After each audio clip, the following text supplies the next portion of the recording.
여러분 반갑습니다. 오늘부터는 다른 주제의 이야기를 몇 차례가 될지는 모르겠습니다만 아마 한 10번은 넘어가야 하리라고 일단 생각합니다. 우리 문화 정체성을 재확립하는 길을 모색하는 이야기를 합니다. 한국 문화 정체성 재정립의 길을 모색한다. 대충 이런 주제가 되겠습니다. 앞으로 이제 보다 일반적인, 말하자면 총론적인 이야기랑 또 한국 문화 정체성의 아주 구체적인 이슈들에 관한 비교적 말하자면 좀 작은 이야기들, 이런 걸 섞어가면서 이야기를 진행하도록 하겠습니다. 오늘 이 시간은 첫 번째니까 일단 제목에 관련된 이야기를 먼저 좀 할까 합니다. 한국 문화 정체성. 일단 키워드가 셋이고요. 재정립, 이렇게 되겠습니다. 여기서 한국이 뭐냐 하는 이야기는 너무 길 것 같고, 문화에 관한 이야기를 좀 하죠. 문화가 무엇이냐? 사실 막연하기도 하고 간단하기도 한 이야기죠. 문화는 일단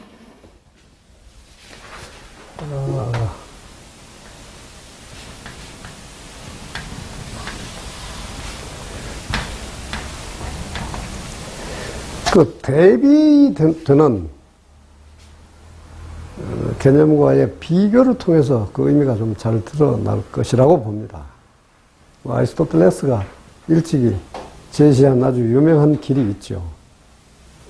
철학이 무엇이냐, 인간이 뭐냐 라고 이야기할 때 철학이 아닌 것이 무엇이냐, 문화가 아닌 게 뭐냐를 통해서 그것이 무엇이냐를 보다 또렷하게 이해할 수가 있는 것입니다.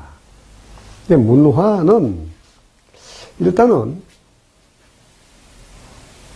말을 하자면 자연에 대비되는 개념입니다. 자연. 이걸 가령 이쪽 문화에서는 하늘이라고 하기도 했죠. 하늘, 우주, 세계, 이런 여러 단어들이 있을 수가 있습니다.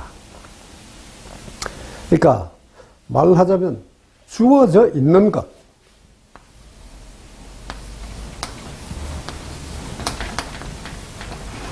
저쪽, 그러니까 서양, 양말로 하자면 이제 그리스어로는 피지스 같은 거에 해당하겠습니다.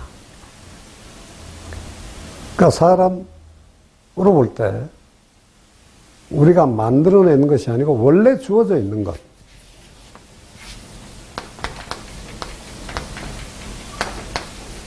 원래 주어져 있는 것들 또는 주어져 있음, 이것입니다. 그러니까 하늘에 대해서는 결국 인간이란 이야기고, 자연에 대해서는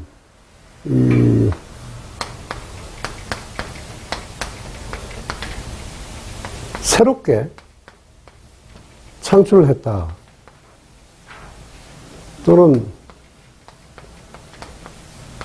주어진 것을 새롭게 바꿨다. 그런 이야기가 되겠죠.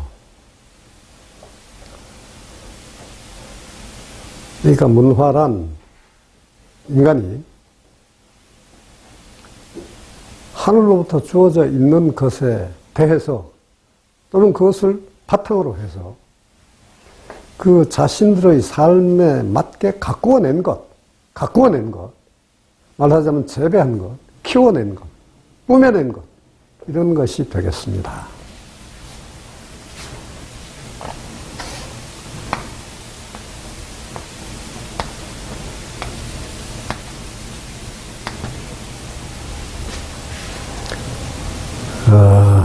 그래서 문화에 관한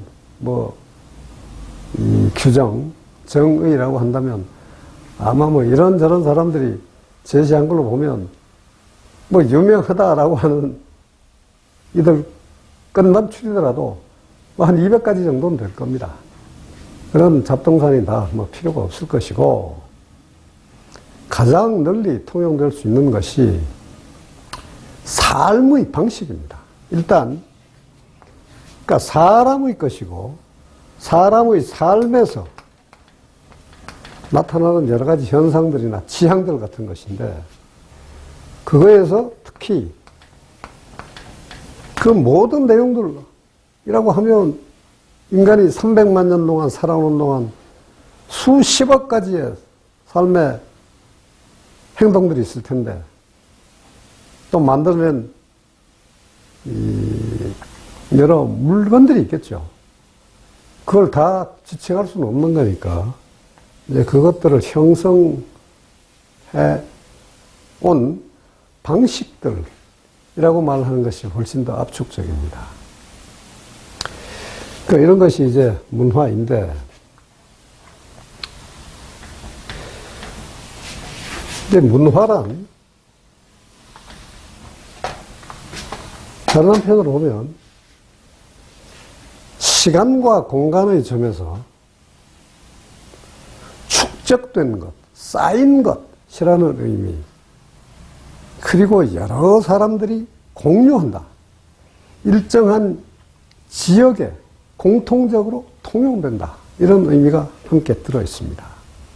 그래서 가령 아리스토텔레스가 말한 걸로 되어 있는 유명한 서양의 속담이 있습니다만,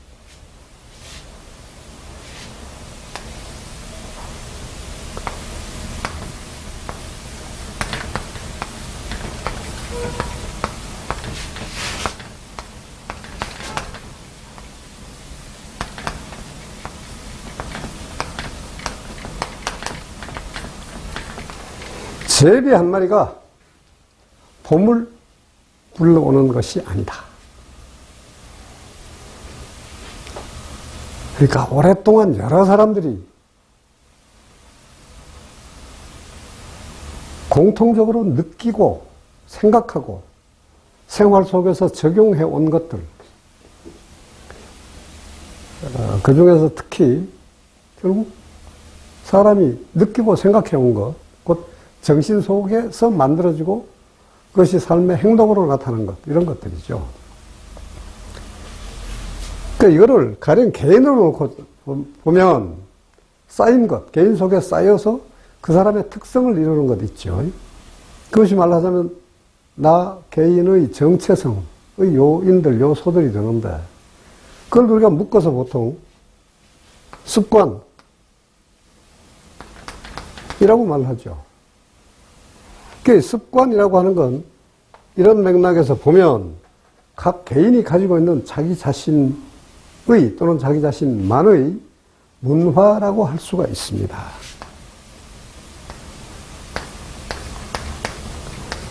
습관이란 개인의 문화라는 이야기죠. 그걸 잠깐 말을 뒤집는다? 위치를 바꿔서 이야기하면 문화란 개인이 아닌 집단 인간들, 그걸 보통 대표적인 단어로 하자면 사회 같은 거죠. 그 중에서 가장 대표적인 게 가령 민족 같은 것인데, 인간 사회가 오랫동안 공통적으로 지녀오고 있는 습관 같은 것입니다. 그러니까 문화는 사회의 습관이고,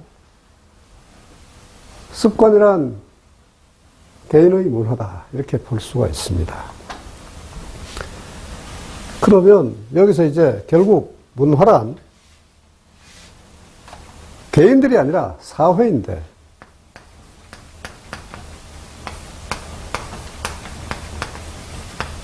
이 말도 물론 복잡하긴 하겠지만 일단 다른 말로 하면 공동체라고 할 수가 있죠.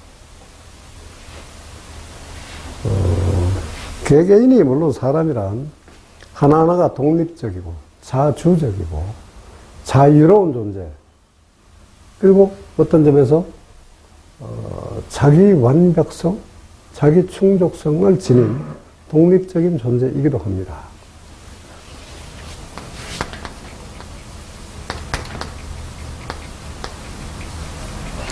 가령 개인을 뭐 이런 식으로 쓰는데,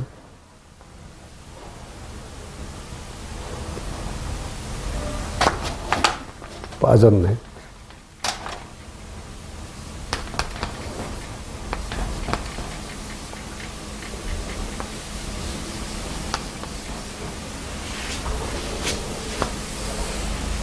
디비전, 쪼개질 수 없는 존재, 그것이 인간이죠. 개개인이란 뜻입니다. 근데 이제 문화란 개인의 것이 아니라 사회의 것이다. 개인들이 모여서 이루는 삶의 덩어리, 그것이 사회입니다.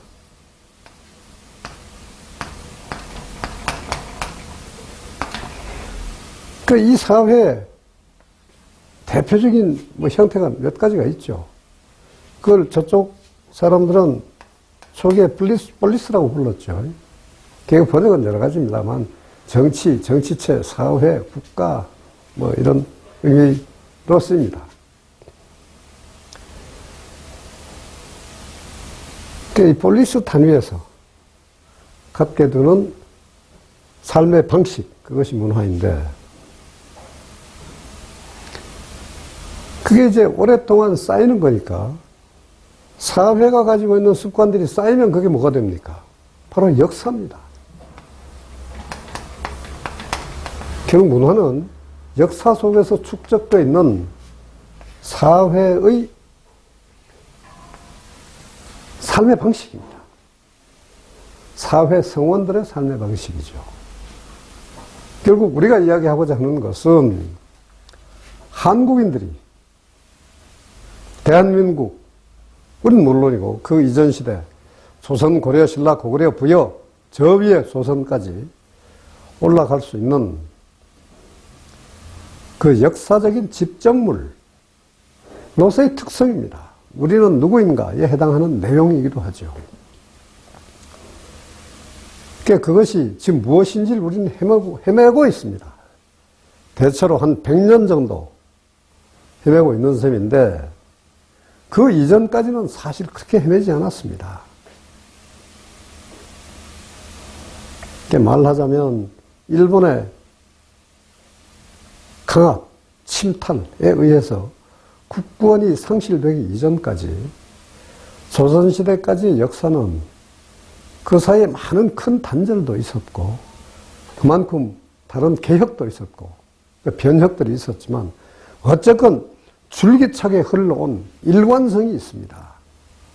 그것이 우리 문화의 동질성, 일관성을 이뤘던 것이고, 그게 뭐냐라고 할 때 감남원래가 누군가가 다 금방 대답하기는 어렵지만, 누구나 우리 하면 그렇지, 우리 조선 사람, 그 중국 거 그거 우리하고 다르잖아, 이런 식의 자연스러운 느낌과 생각이 있었던 겁니다. 근데 대체로 19세기 말부터 조선이 정치적으로, 더 좁게는 군사적으로 약화되고 심지어 패망까지 하고 하면서부터 우리가 누구인지가 어떤 식으로 말하자면 괴멸되고 없어져 버렸습니다. 그것이 30여 년의 오랜 투쟁을 통해서 결국 자주성을 회복을 했고, 새로운 나라를 세웠고, 그래서 경제건설, 민주화, 여러 일들을 일으켜 왔습니다. 거기에서 우리가 실제로 해온 삶의 방식들은 있는데, 그것이 무엇이다 라고 할 수 있는 우리 문화의 정체성이라고 하는 걸 또렷하게 우리 자신이 의식하고 남들에게 설명하고 이렇게 되지는 못했습니다. 이제 그걸 우리가 앞으로 모색해보자 하는 이야기입니다.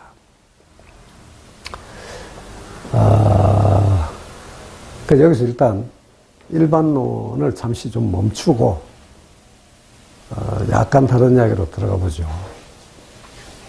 결국 우리가 누구냐 하는 것에 대한 답이 정체성인데, 그러니까 말하자면 이 정체성은 달리 말하면 캐릭터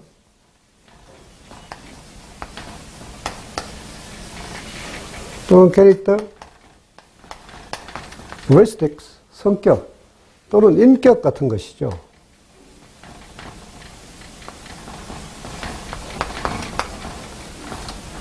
문화란 사회의 민족의 인격입니다.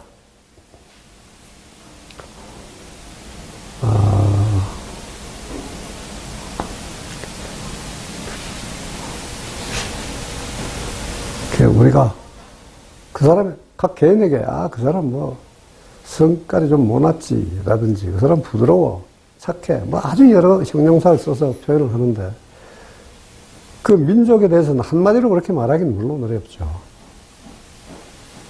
가령 뭐 예전부터 중국 사람들이 규정한 걸로 보면 군자들의 나라다, 착하다, 흰옷을 좋아한다, 춤추고 노래하기를 좋아한다, 집단적으로 함께 놀기를 좋아한다 등등의 뭐 성격들로 규정이 되기도 했습니다만,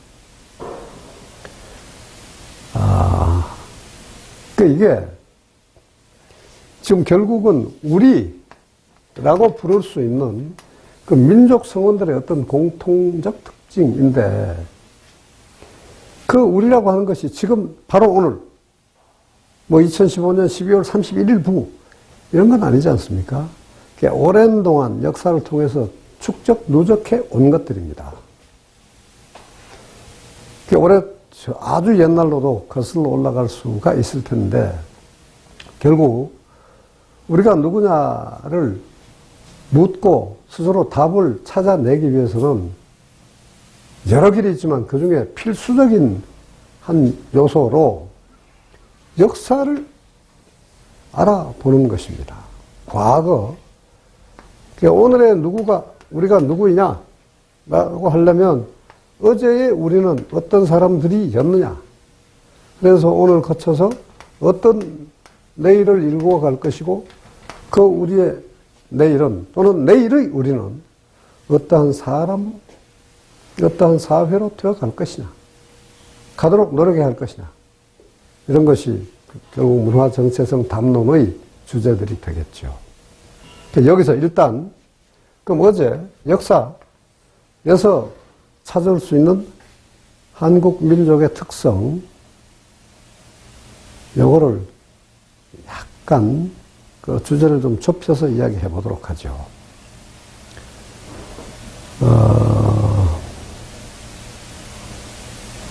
문화란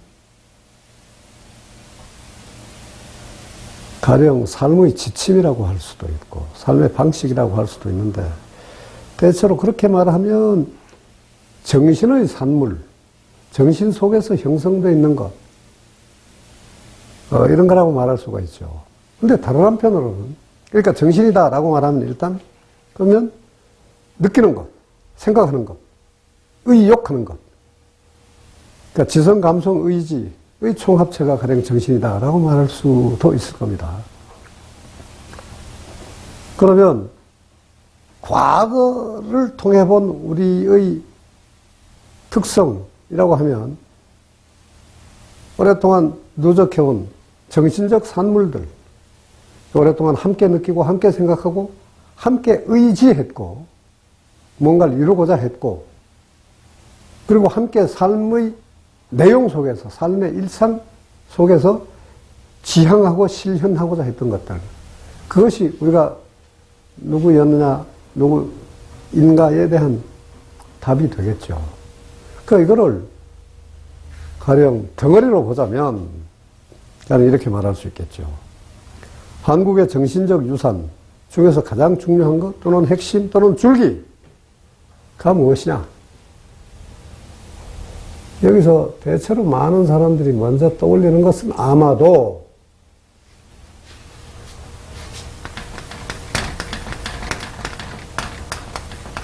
유교가 아닐까, 일단 짐작해 봅니다. 물론 사람들에 따라서는 유교보다가 한국인들의 의식을 심층적으로 계도해왔다? 이끌어왔다? 라고 한다면 그게 불교가 더 대표적이 아니겠냐 라고 할 것이고, 또 어떤 사람은 도교다 이런 사람도 있을 수도 있습니다. 그리고 실은 이것들은 다 원산지를 따지면 중국이나 인도에서 흘러 들어온 거니까 고유사상, 그것이 우리 전통의 핵심이다 라고 말할 수 있고, 또는 선도사상이다 이렇게 보기도 할 것입니다. 그리고 이 선도사상을 계승한 근대의 가장 대표적인 사상, 그리고 역시 삶의 양식으로 동학이 있지 않냐 라고 말할 수도 있을 겁니다. 이제 이런 많은 중요한 우리 역사적 유산으로서의 사상 덩어리들이 있는데, 과연 어느 것이 더 중요하냐라든지, 우리가 그 속에서 우리의 것이라고 받아들이거나 우리 자신이 우리의 것으로 가꾸어서 우리 것으로 만든 그 주요 내용이 무엇이냐, 이걸로 해서 또한 우리 문화 정체성의 요인들이나 지향이나 이런 내용들을 밝혀볼 수도 있을 것입니다. 이제 이런 것들에 대해서는 앞으로 좀 강론으로, 말하자면 지금 이런 것들을 하나하나 별도의 주제로 삼아서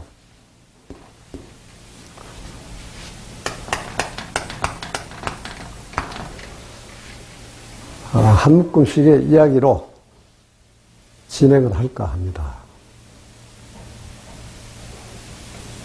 그러니까 유교 하나만 갖고 이야기하더라도 몇 시간이 걸릴 수도 있고 하는 것이기 때문에, 일단 우리 문화 정체성의 요인들, 요소들이라고 하는 그 기본 축에 관련된 것으로 해서 적어도 한두 차례씩 각각에 대해서 이야기를 하겠다,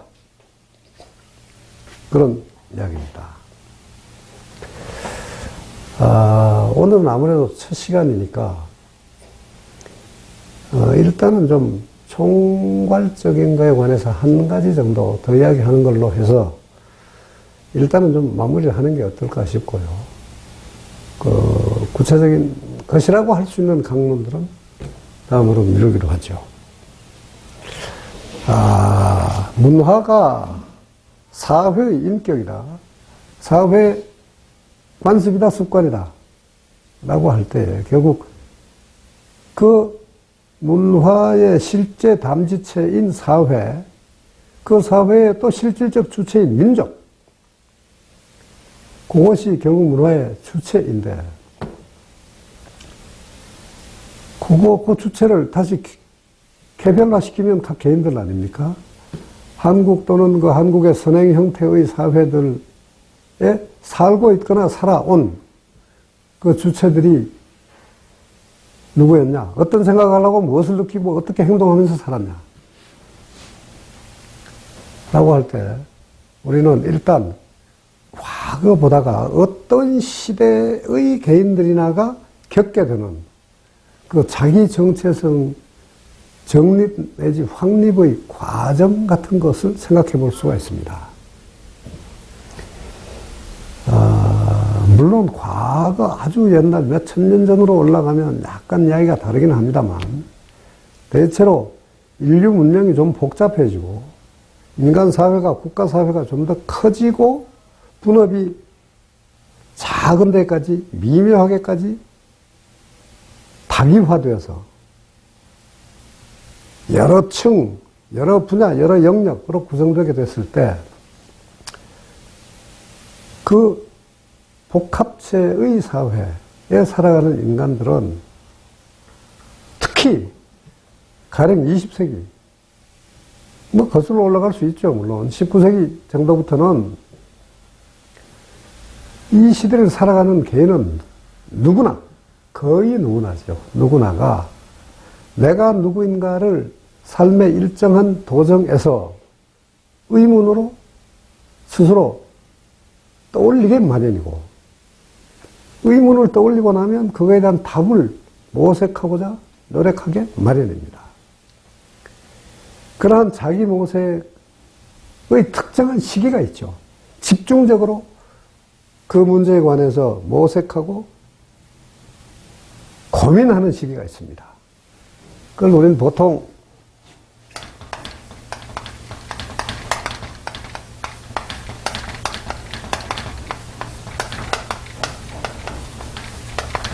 사춘기라고 부르죠.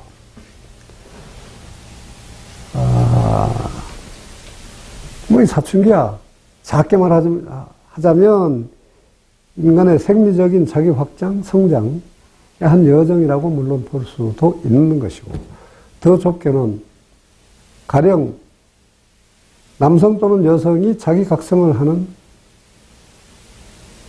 한 시기 또는 그 징후라고 할 수도 있고 뭐 이러겠죠. 그런데 크게 보면은 역시 사춘기라고 하는 것은 문명을 살아가는 각 개인이 겪게 되는 자기 혼란을 벗어나고자 하는 노력인데요. 그 노력의 시기가 사춘기인데, 그걸 약간 더 긴 시간으로 보면은 이건 세대차하고도 연관이 있습니다. 가령 6,000년 전 에집트 벽에 그런 낙서가 있다고 하죠. 요새 젊은이들은, 어린 것들은 건방져, 멋대로예요. 이런 이야기가 있다고 합니다. 그리고 중국에서는 대체로 지금부터 한 3,100년 정도 전이 됩니다만, 주나라가 하나라, 은나라의 역사를 계승 또는 극복해서 새로운 왕조를 세웠을 때, 그 초기 작업을 한 대표적인 인물이 공자가 가장 존경한 인물, 주공입니다.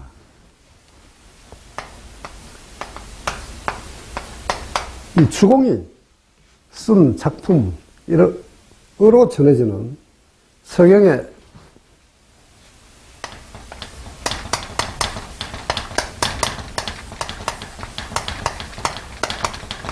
한 편이 있는데요. 무일, 게으르게 살지 마라. 임금에게 주는 교훈인데요. 그 맨 앞부분에 그런 게 있습니다. 옛날에 부지런한 농부 부부가 살고 있었다. 그에게는 아들이 하나 있었는데 이것이 20살이 돼가면서도 게으르게 놀기만 했다. 그래서 부모들이 타일렀다. 아들아, 공부해라. 사람이 제대로 살려면 수양을 하고 학업에 힘써야 한다. 그리고 그 공부가 하기가 그렇게 귀찮고 싫으면 엄마 아빠가 하는 일을 도와라. 노동을 배워라. 학문이냐 노동이냐 둘 중에 하나는 배워야 한다. 이랬단 말이죠. 그랬더니 그 아들이 퉁명스럽게 툭 던지고 횡하니 나가버립니다. 그때 던지는 말이 그런 겁니다. 에? 요새 어른들이라는 사람들은 뭘 몰라. 아는 게 없어. 그러고 튀어나갑니다. 그러니까 지금부터 6,000년 전이건 3,000년 전이건 그때에도 대체로 20, 30년 주기로 있었던 세대 간의 갈등은 있었던 겁니다. 그 세대 간의 갈등이 없는 시대는 없습니다.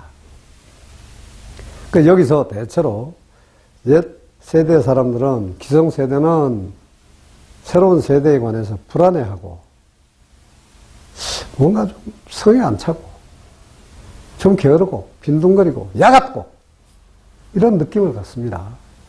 그리고 새로운 세대 사람들은 대체로 옛 세대의 사람들에게 미련하다, 단순하다, 뭔가 한 가지에 몰두해서 다양하게 생각할 줄 모른다, 새로운 것을 받아들이지를 못한다 등의 불만을 갖습니다. 그런데 이러한 후세대의 불만, 이것이 집중적으로 개인 속에서 어떤 모색의 주제가 되면 그때 이제 사춘기의 주요한 그 체험 요소인 자기 모색이 이루어지는 것이죠. 그러니까 사춘기적 고뇌란 가장 크게 보자면요, 총체적인 자기 재모색이고, 내가 누구냐? 내가 왜 살까? 내가 사는 목적이 뭐야? 죽음이란 뭐냐? 나와 세계와의 관계는 무엇이냐? 등등의 큰 주제들을 안고 실험하게 됩니다. 이 바닥에는 지금까지 뭔가 만족스럽지 않아. 뭔가 바꿔버리면 좋겠어. 라고 하는 것이 물론 깔려 있습니다. 그 과정에는 물론 허망함, 허무함, 안개, 숲, 늪, 캄캄함, 더 이상 저는 진전될 수 없음, 돌파구 없음, 갇혀있음, 이런 느낌으로 가득 차게 되죠. 그래서 내가 무엇인지 모르겠다 까지가 되고, 난 아무것도 아니야 라고까지 하게 됩니다. 그러나 결국은 이 암흑기를 지나면서 인간은 새로운 빛을 찾게 되고, 거기에서 나는 이것이다 라고 깨닫게 됩니다. 결국 철저한 자기 부정에까지 이르는 관념 속에서라는 이야기입니다. 느낌이나 생각 속에서 나란 건 아무것도 아니야 라고 하는 것까지를 포함하는 그런 자기 부정이라고 하는 것이 결국은 보다 강한 자기 긍정의 바탕이 되는 겁니다. 이 사춘기적 자기 모색, 이것은 성인으로 각 개인이 스스로를 재정립하는 아주 중요한 계기적 삶입니다. 이걸 제대로 겪지 않은 사람은 온당한 의미의 성인으로 성장하기가 사실 좀 어렵죠. 가령 이런 걸 다루는 것에 대표적인, 물론 수십을 예를 들 수 있겠지만 가장 대표적인 경우에 문학 작품으로 볼 때는 헤르만 헤세의 것들을 들 수가 있을 것이고, 또 작가들 중에는 가령 카프카라든지 톨스토이 같은 사람도 예를 들 수가 있는데요. 가령 톨스토이는 50살이 넘어서 갑자기 귀족으로 지성인으로 유명한 작가로서, 문학인으로서 명성을 누리다가 갑자기 자기 삶에 대한 회의를 겪게 됐습니다. 그 엄습하는 많은 의문 속에서 결국 하나의 아주 희미한 불빛을 보는데 이런 겁니다. 나는 지금까지 지나치게 호롭게, 포실하게, 게으르게, 안락하게 살았다. 삶이란 건 내가 스스로의 힘으로 일깨워 갈 때 나의 것이 되는 것이다 라는 것이었고, 그래서 일단 먹는 것, 입는 것, 사는 것, 새서부터 보다 열심히 주체로서 새롭게 태어나야 한다 라고 반성하게 됐어요. 그래서 가령 자신이 먹는, 또 자신의 식구들이 먹는 음식의 재료가 되는 곡식을 스스로 가꾸기로 결심을 합니다. 그래서 가령 똥장군을 걸음붙이고 곡식 밭에다가 거름을 주기도 하고 김 매기도 하고 거기서 나온 곡식으로 먹기로 하는 것이죠. 그리고 부인이나 자식들에게까지도 그것을 함께 하기를 권유하고 심지어 강요하기도 했습니다. 그러다가 결국 가족들의 동의를 제대로 받지 못하고 쓸쓸하게 배척당한 개인으로 집 바깥에서 죽게 됩니다만, 하여간 여기서 중요하게 우리가 느껴야 할 것은 수많은 사람이 100년 넘는 세월 동안 존경해온 그 위대한 작가도 개인의 삶을 놓고는 고민을 했다는 것이고, 그 고민을 거쳐서 그 자신의 입장에서 볼 때, 관점에서 볼 때는 새로운 인간, 본격적인 레오 톨스토이로 다시 태어났다, 그런 이야기입니다. 가령 헤르만 헤세의 데미안 같은 대표적인 작품이 있습니다만, 성장소설이죠.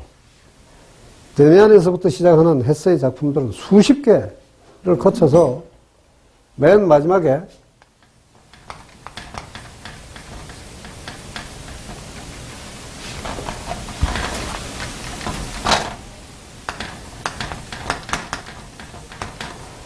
유리알 유희라는 작품으로 끝납니다만, 그 게임 오브 클래스, 클래스 게임이죠.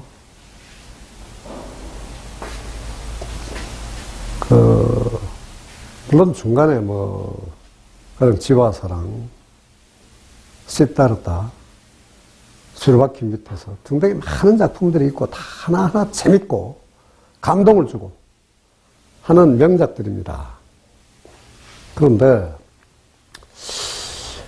실은 말이죠. 헤르만 헤세는 80 넘어서 죽고 온화한 성품으로 노벨상까지 받고 나름대로 성취를 이루고 갔죠.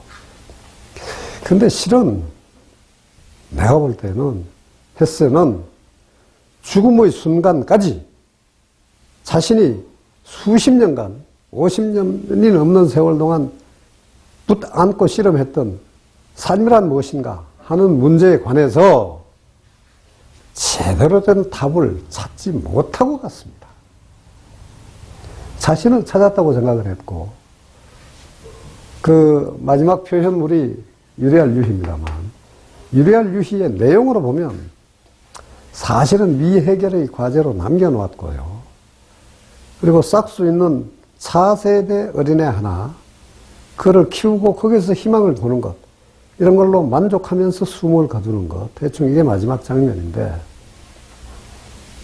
하여간 헤세 나름의 자기 완성이었습니다.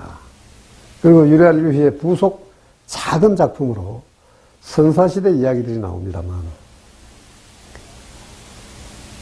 거기서 선사시대 인간들이 신화를 새롭게 만들 때 수장이, 말하자면 그쪽 식으로 말해서 종교적인 군장이 세속적인 임금이 생겨나기 이전의 사회를 이끄는 그런 모습들이 나오기도 합니다만, 그러니까 인간의 초기 모습에서부터 첨단 기계 문명에 이르기까지의 인간의 삶의 모습을 나름대로 묘사하고 거기에서 가장 바람직한 모습이 무엇이다 하는 것을 찾아내고 일종의 답을 얻고 갔다고 되어 있죠. 하여간 이런 작품들에서 사람들은 많이 도움을 받습니다. 우리는 개인이 모든 걸 다 체험할 수는 없기 때문에 결국 역사라든지 과학이라든지 철학이라든지 문학이라든지 남이 말해놓은 것, 남이 그려놓은 것, 남이 만들고 연주해놓은 것, 이런 것을 보고 우리의 삶을 살찌웁니다. 풍요롭게 하고 아름답게 만듭니다. 그것이 바로 학문과 예술의 중요한 공헌 아니겠습니까? 근데 이런 것을 통해서 우리는 내가 누구이냐 하는 것을 제대로 아는 데에 도움을 받습니다. 근데 역시 가령 깰깨보르 같은 사람도 여기 들어갈 수 있는데요. 죽음에 이르는 길? 그 유명한 이제 철학적 에세이지, 말하자면 철학적 명상집인데,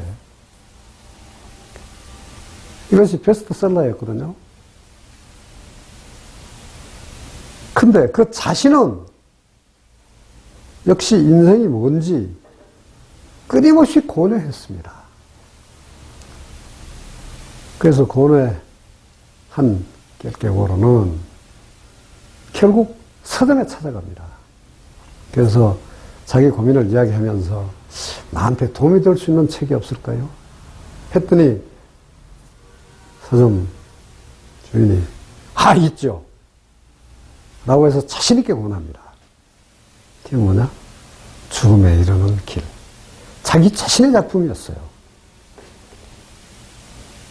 그래서 쇼펜하우어건, 깰깨보르건, 헤세건 한 나름대로 열심히 자기 모색을 했는데, 그러한 모색이 타인에게는 중요한 참고물이 되고 거울이 되고 보탬이 되죠. 근데 실은 삶이 무엇이냐, 내가 누구냐에 관한 답은 역시 스스로 속에서 일어나는 집중적인 고뇌와 모색을 통해서 답을 얻게 될 때에 그것이 진짜가 됩니다. 아무리 위대한 영웅도, 아무리 거룩한 성인들도 그들이 남긴 말 한마디가 바로 나의 삶의 내용이 될 수는 없는 겁니다. 공자 예수석가 같은 사람들의 삶도 그들의 교훈은, 그들의 교훈을, 그들의 삶의 구체적인 궤적들을 우리가 우리 속에 집어넣어서 나름대로 소화를 하고 나의 것으로 재창출할 때에 의미 있는 나의 것이 되는 것이죠. 민족 단위의 나, 민족의 인격, 우리 문화의 정체성 같은 것도 실은 마찬가지인 겁니다. 남들의 삶에 비추어 보고, 남들이 규정하는 우리 자신도 돌아보고, 우리 속에서 너와 나, 또 우리 동네 누구와 나, 이런 사람들이 서로 가지고 있는 다른 점, 그리고 공통된 점들을 힘들게 비추어 보고, 그리고 나의 삶의 구체적인 지향이 목적이 뭐냐, 이런 걸 다시 검토하고 했을 때에, 그럼 깊은 고뇌를 거칠 때에 제대로 된, 말하자면 의미 있는 답을 얻게 된다는 것입니다. 우리가 앞으로 하고자 하는 이야기는, 이게 간단하게 답할 수 있는 건 사실은 아니거든요. 길 수밖에 없습니다. 그래서 횟수도 여러 차례가 될 겁니다. 그래서 토막토막 대체로 40-50분, 한 60분이 넘을 수도 있겠습니다만, 그런 시간마다 한 토막씩을 이루어서 진행되는 우리의 이야기는 그 하나하나가 결국은 유초하의 어떤 모범적인 답이다, 이런 게 아닙니다. 누구이든지 간에 각각 그것이 재료가 돼서, 화두가 되어서, 저것이 과연 나의 삶에는 어떤 의미가 있는가 하는 걸로 되새김질 될 때에, 저기에서 나의 삶은 이런 것이 되겠네, 난 이렇게 가는 게 좋겠네, 라거나 저런 거 난 전혀 생각해 본 적, 느낀 적이 없네, 저게 무엇일까, 처음부터 아무것도 없던 데에서 다시 찾아가는 그런 모색의 길로 들어가야 하는 것이고, 그걸 거쳐서 다시 답을 만들어내야 합니다. 그래서 앞으로 내가 하는 이야기는 여러분 개개인을 위한 참고, 어떤 기획이, 꼬투리, 화두, 재료, 이런 것이고, 그 자체는 물론 답은 아닙니다. 다만 100년 동안 비틀거리면서 살아온 남북의 한민족, 옛날 조선 이래 우리 민족이 함께 갖고 온 우리가 누구인가에 관한 모색에서 공통적으로 고민을 해야 할 주된 재료들, 그것들을 검토한다 하는 점에서는 의미가 있을 겁니다. 개개인이 집중적으로 거쳐야 할 나의 삶의 의미가 뭐냐, 목적이 뭐냐를 찾을 때에 직접 답으로 제시되지는 않겠지만, 우리의 삶이라는 게 나로만 끝나는 게 아니라 보다 큰 나, 우리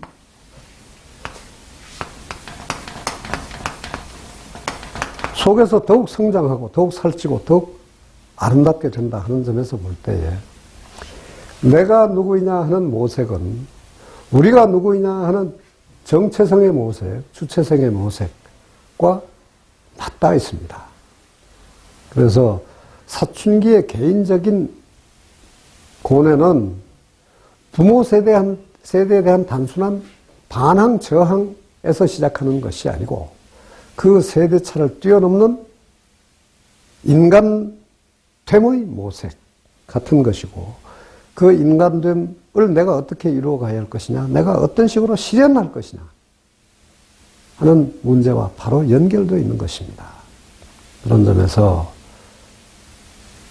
엄밀히 따지면 개인의 자기 정체성 확립은 민족의 문화 정체성과 일단은 무관한 것으로 될 수 있긴 합니다만,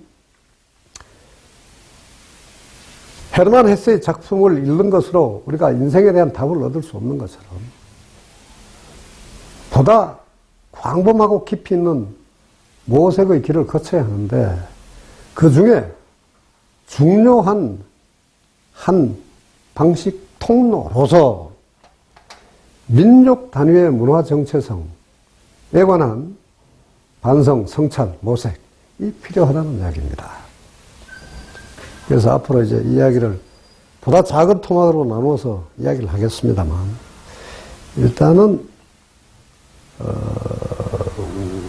민족, 한민족, 조선민족의 특징적인 의식 내용이라고 할 수 있는 그 대표적인 덩어리들, 그걸 조금 이제 나누어서 이야기하는 것으로부터 시작할까 합니다. 말하자면 유교, 불교, 동학 같은 이런 사상의 덩어리들, 그것들을 그것 속에서 그것이 무엇이었냐? 그것들이 우리에게 무엇이었느냐? 지금 우리에게 무엇이어야 하는가? 하는 맥락에서 이야기를 진행할까 합니다. 오늘 이야기는 여기에서 끝 맺도록 하겠습니다. 예, 고맙습니다. 다음에 봅시다.